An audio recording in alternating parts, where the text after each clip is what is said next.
Bila kita buat kerja ni, mulalah kata, kenapa tak buat begitu, tak buat gini. Saya nak mengatakan kepada si bodoh-bodoh ni, patut dipersoalkan pada mereka yang tak buat kerja. Antara perkara yang boleh katakan saya yang stres, saya tak stres benda lain ya.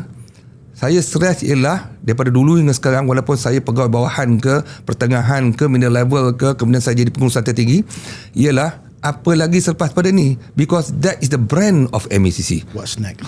What's next? Okey, dah tangkap seorang pegawai tertinggi, dah tangkap seorang ahli politik. Okey, lepas ni tangkap siapa lagi? Itulah demand. Boleh tuan-tuan mengatakan, dah cukup dah untuk tahun ni kita nak rehat pula. Boleh kita kata begitu? You've been paid by public. You've been paid by the taxpayer. You are using taxpayer money. That is your duty to do.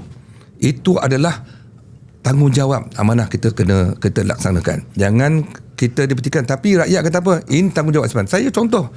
Ini e-waste. Ini bawah saya ke? Jabatan Alam Sekitar. Sekarang saya kena share mesyuarat kebangsaan e-waste dan plastic waste. Okey, kerana dia tengok peranan SPRM begitu berkesan dan ada keberkesanan dan tindakan kita. Saya share. Saya boleh katakan ini bukan tanggungjawab saya. Tetapi pada saya lah, kalau ini diperlukan daripada SPRM, saya tidak melihat kepada ini perlu saya tolak. Saya perlu saya elak. There's no wrong door policy. It's not wrong door policy. Ya. Pada saya, semua pegawai saya begitu. Kita tak pernah memberi alasan mengatakan ini bukan kerja kami. Check tengok daripada dulu hingga sekarang, BPR, SPRM, we never say this is not our job. Yeah. We take the responsibility, we do our job. Bila kami buat ni, saya nak tambah sikit, bila kita buat kerja ni, mulalah kata, kenapa tak buat begitu, tak buat gini. Saya nak mengatakan kepada si bodoh-bodoh ni, daripada yang mempersoalkan SPRM ni, patut dipersoalkan pada mereka yang tak buat kerja.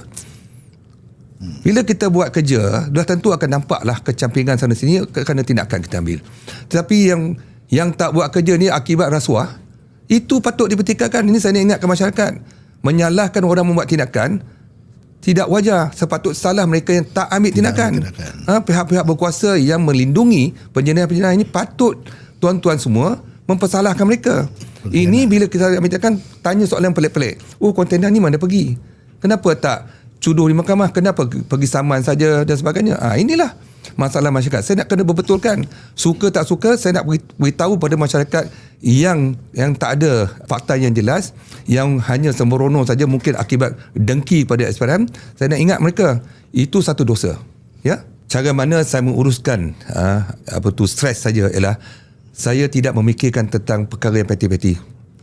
Fokus on apa yang kita telah rancangkan. Jadi perkara titik bengit kecil-kecil ni lupakan. Contohlah Tuan Hisham lari maraton. Nak tamatkan garisan penamat sejauh 15 km.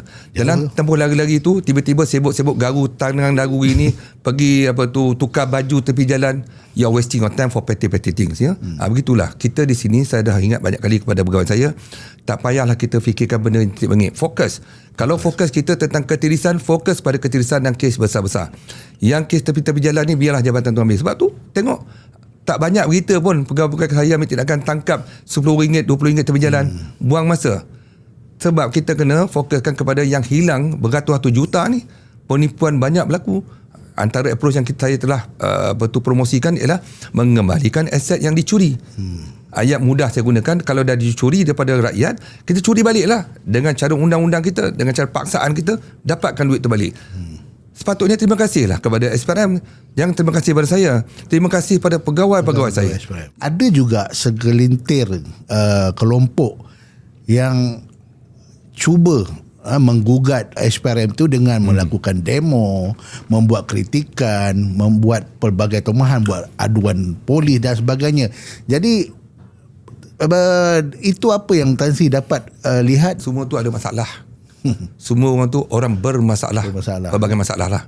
Masalah dia sendirilah. Mungkin masalah dia kena siasat. Masalah emosi dia. Dan dia lihat tempat sasaran paling bagus SPRM lah. Ada yang dah kena tuduh di mahkamah. Di depan pejabat ni dia berimpun. Jadi dia mengharapkan simpati agaknya supaya kes dia boleh tarik balik. Agaknya begitu kot. Saya susah nak baca. Tapi mereka-mereka yang berhimpun macam Tuan Hisham cakap tu, mereka-mereka yang berkritik ni semuanya mereka yang bermasalah, yang punya masalah tersendiri. Dan kebanyakan adalah masalah hal-hal isu yang sedang disiasat. Sama ada mereka betul atau tidak, itu terpulanglah. Mahkamah akan menentukan. Jadi kadang-kadang kita belum habis lagi nak menyiasat, dah dikatakan macam-macam. Jadi seolah-olah dia nak membawa masyarakat kepada jangan percaya kepada sistem yang ada. Jadi kalau tuan-tuan masyarakat semua nak percaya kepada mereka ni, silakanlah. Saya kekal remain di sini, pegawai saya kekal betul steadfast dalam menjalankan tugas kita. Pedulikan saya dan siapkan pegawai saya, pedulikan semua tomahan yang liar ni. Ialah kalau berhimpun saya ingat kok 30,000, adalah 30 orang. Yang ramai tu pemberita, polis dan sebagainya. Jadi pada saya traction pun tak ramai. Itu nasihat saya pada pegawai. Jadi mereka ni semua ada masalah tersendiri, terpulanglah tuan-tuan nak menilai masalah mereka. Mungkin mereka ni tak cukup makan ubat, agaknya dia tak cukup makan ubat, agaknya hari tu lupa makan ubat, dia pun depress tersendiri.